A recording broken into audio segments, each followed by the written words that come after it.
This is the Yokomo YZ10 93 Works edition. This is my fourth YZ10 to add to my collection, and I found this on eBay recently and picked it up. The 93 Works model is quite rare, so I felt like I kind of had to pick this up because it's very uncommon to come across one of these for sale, especially one in as nice of a condition as this one is in. This has seen some very light use, but is otherwise mint. So it has the original belts, for example.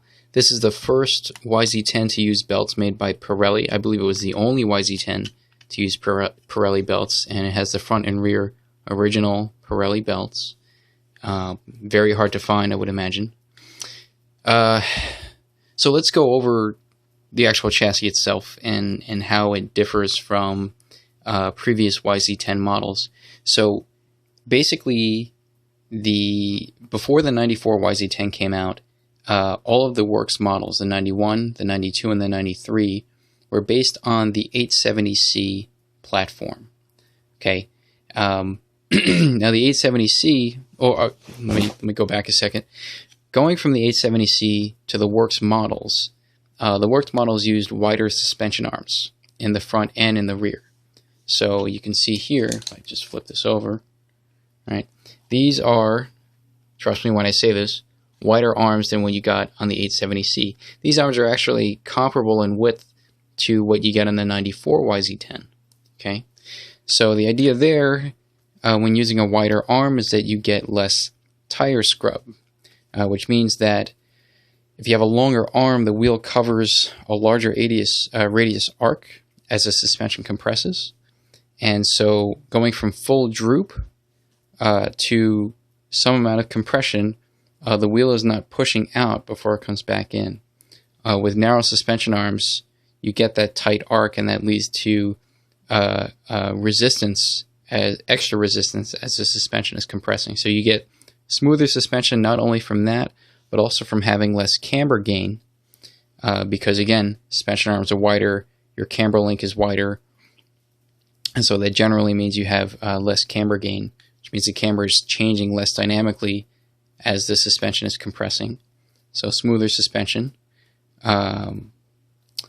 What else was different between this and the 870C? Well, what was common were the front and rear bulkheads and the motor mount, all made of magnesium. The 870C also had magnesium front steering hubs and rear wheel hubs or hub carriers. They were actually the same exact part. You just take the steering hub and you rotate it up, and that's your rear hub carrier. So on the Works models, certainly the 93, can't quite remember if the 91 and 92 had this. They switched to like a nylon steering hub and a nylon rear hub carrier. Very, very similar to what you would see on a 94 YZ10. The front C-hub here, the caster block, is special on the 93 Works model in that it has an extra mounting point for another ball stud that connects through a turnbuckle to this upper steering brace. So this particular type of brace that goes on the steering rack is unique to the 93 because it not only braces the pivot points for the steering rack itself, but it also braces the front C-hubs.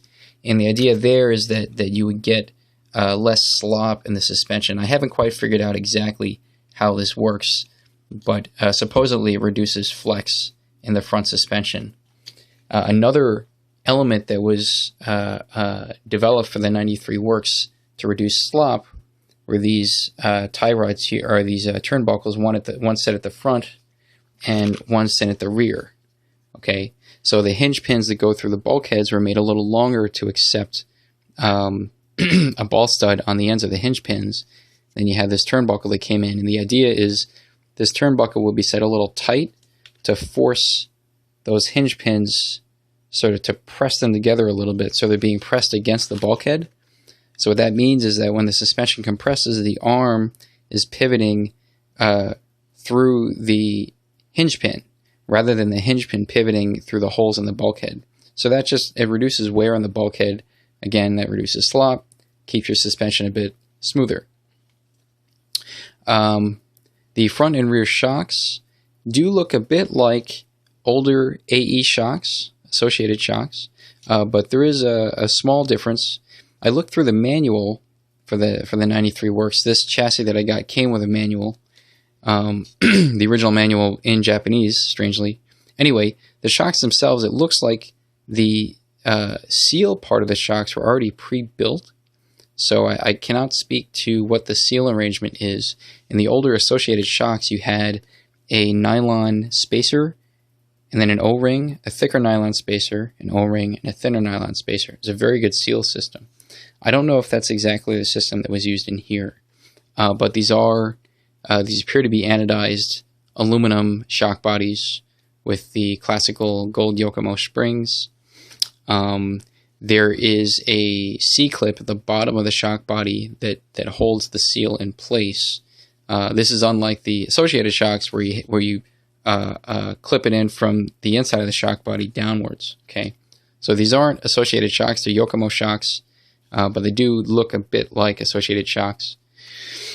Let's see, what else is going on here? The upper deck is a little different from the 870C in that these two holes here and these two holes here that the screws go through are slotted. So that means that if I loosen these two and loosen these two, I can press against the upper deck here and push this forward. And as I do that and then tighten these back down, I can adjust the belt tension. I can make it tighter or looser. So if you press this forward, it makes the belt tension tighter. If you press it backwards, it makes the belt tension looser. This does work. I tried it out. The trick is you have to hold this in place with one hand while you're screwing the screws down with another hand. So it's not incredibly precise. On the 94 model, which I have one right here, as you already know, the upper deck design was changed a little bit so that you still have these two screws here and these two here, but now you have a turnbuckle. So you can just, extend this or shorten this to more precisely alter the amount by which you're tightening or loosening the front belt tension. Okay? So there's that bit. This came with a traction control system TCS unit. I don't believe this was the first YZ10 to have it. I think the 91 or 92 Works may have come with it. Not entirely sure. But this was included in the 93 Works model with a one-way front aluminum pulley. Okay. Shock towers are a little different. The suspension geometry is a little different, especially for the front. Shock towers push the top mounting position out a bit, so you get a bit more vertically mounted shocks than on the 870. These particular shapes of these shock towers are unique to the 93 Works. The 92 and 91 had slightly different shapes. This was the first among the YZ10s to include a molded rear wing and also wheel discs, those little stickers that you can put on the side of the wheel to make these sort of flat and colored like neon yellow or neon orange. When I got this, it did not come with those wheel discs, but that's quite all right.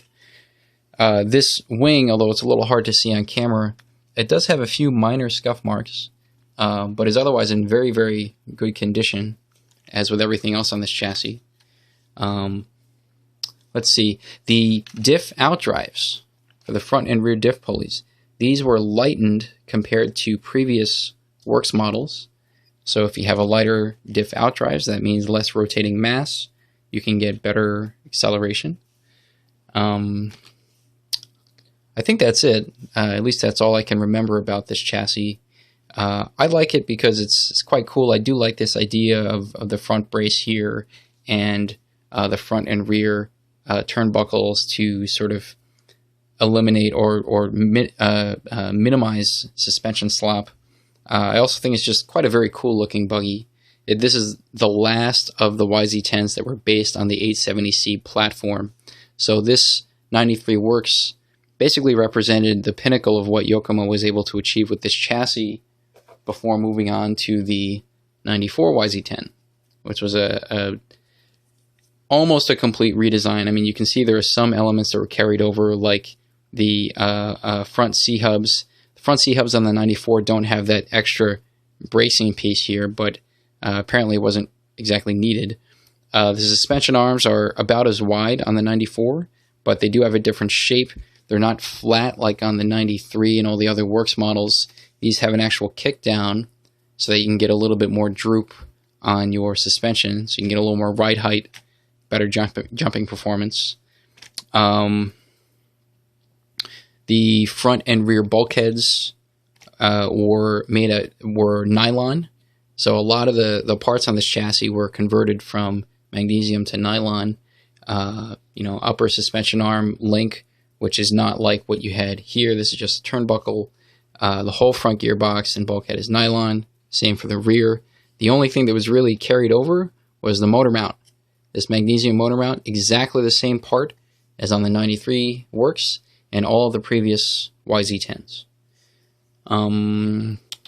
Let's see, what else can I say here? The 94 YZ10 went through a couple revisions as well. I believe in 95 or 96, a Pavitas edition came out to replicate what Mark Pavitas had used to win the 95 World Championships, that had a graphite upper deck, or carbon fiber upper deck, kind of like this. The original 94 came with white fiberglass upper deck. The lower deck had a few more holes cut in it to save weight. Front and rear shock towers on the Pavitas were as you see here. The original 94 had fiberglass front and rear shock towers. And it also had an extra camber link mounting piece here on the rear, so you can change some roll center and camber game positions in the rear. And then after that, Yokomo released, I believe, the 97 YZ10, which was the very, very, very last of the YZ10s. And that was really a kit. It wasn't a full YZ10. It was just like a conversion kit for the Pavitas model that changed the upper deck to put a little spring somewhere in the middle here to allow for a bit more chassis flex, I guess to prevent belt skipping. And it had a few other bits and pieces on it. So that's kind of it. This 93, again, is the fourth in my collection, and it's the second of the sort of brand new looking ones. I do have two others, a 94 runner and an 870C runner. So this looks quite nice next to its 94 successor, I'd have to say. And yeah, thanks for watching.